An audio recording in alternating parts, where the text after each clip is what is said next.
Lawless. Thank you, Cahill Corda, and of course I would address remarks to the people in the gallery, as I always do, and indeed to the people of the nation whom I serve. I welcome the students in the gallery tonight. I've met many of you already. I look forward to meeting those of you who haven't yet in the course of your term ahead and my term ahead, and I welcome the debate.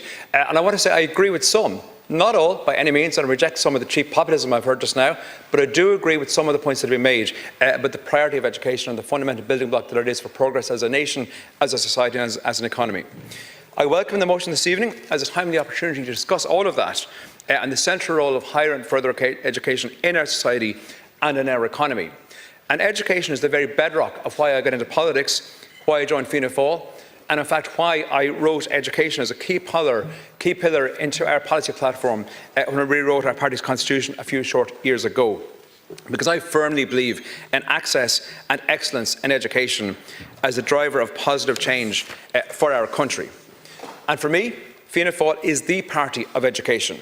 We have led the way on every major expansion of education in Ireland, from the driving transformative ambition of Patrick Hillary and the unprecedented step change of free secondary school education under Donogh O'Malley, to the innovation of now Taoiseach Micheál Martin in establishing this department in the first place, a dedicated department of further and higher education.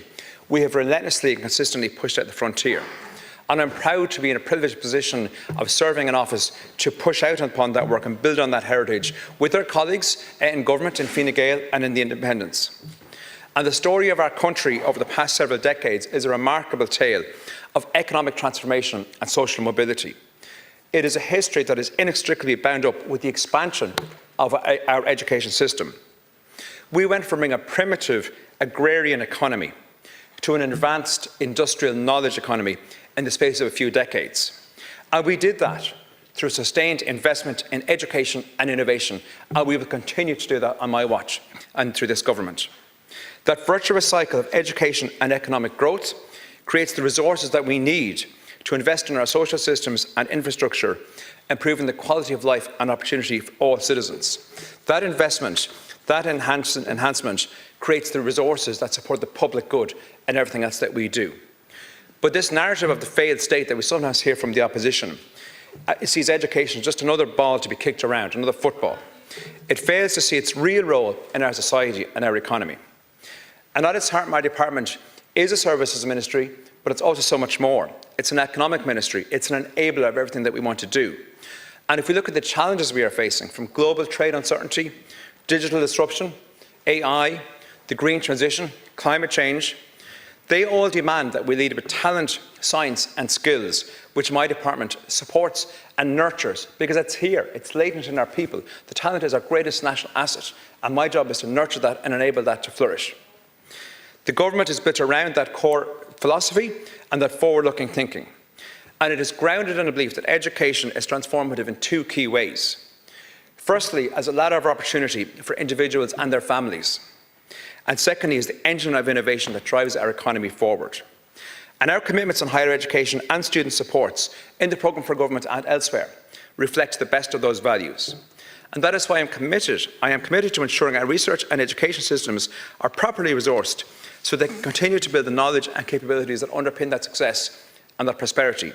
And it is, of course, why I fully intend to deliver on the programme for government commitment to reducing the student contribution fee over the lifetime of this government. I want to address some of the issues posed by the motion specifically and events of recent days. Maybe I'm unusual, but I believe in a straight answer to a straight question. That honesty is the best policy. We can laugh all we like, but let's think about how this came about. That we have a duty to be upfront and honest with citizens and deal in good faith. And I don't think we gain anything from avoiding those questions, whether it's on a radio interview or anywhere else. I have always been straight with people. And this is not a policy decision. And this is not you can wave your hands or fingers out like, Ken Corn, I'm trying to speak. Didn't interrupt you, Deputy O'Reilly. This is not a policy decision. This is not a move to reallocate monies. This is not a decision of any kind. It's not a decision at all. It is a policy. This is a straight and sincere statement of budgetary challenges as we approach a budget year. That is what it is, pure and simple. No cost allowed. And the one-off measures which were welcome. Deputies, allow the courtesy of. One-off measures were welcome and were needed at the time, but they were temporary in nature. I want to move the system onto permanent measures, sustainable, costed, fair, equitable and baked into the system forevermore. That would be far greater benefit to families, students and everybody in the system in the long run. And I and my colleagues across both parties and the independents are fully committed to our programme for government commitments. And we will make progress in the coming college year. But again, we have to be straight with people, and to govern is to choose. And every decision comes with trade-offs. We have to be honest with people. And unlike the opposition, I won't pretend every single need can be met in a single budget. The danger of calling for everything for everyone is that you risk standing for nothing at all. And people know nothing is free and choices have to be made. And they know the budget is the right place to make those choices. And yes, of course, it is so important that we listen to students and parents who are struggling with the cost of education and who need real support in the coming college year.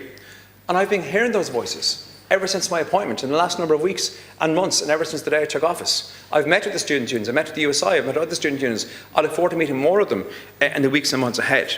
I will continue my consultation over the summer months that I started with an event at Croke Park in April, bringing together all the key stakeholders, including the students' unions, and listen to what had to be said, and listen to what measures would be most impactful and most helpful to the system.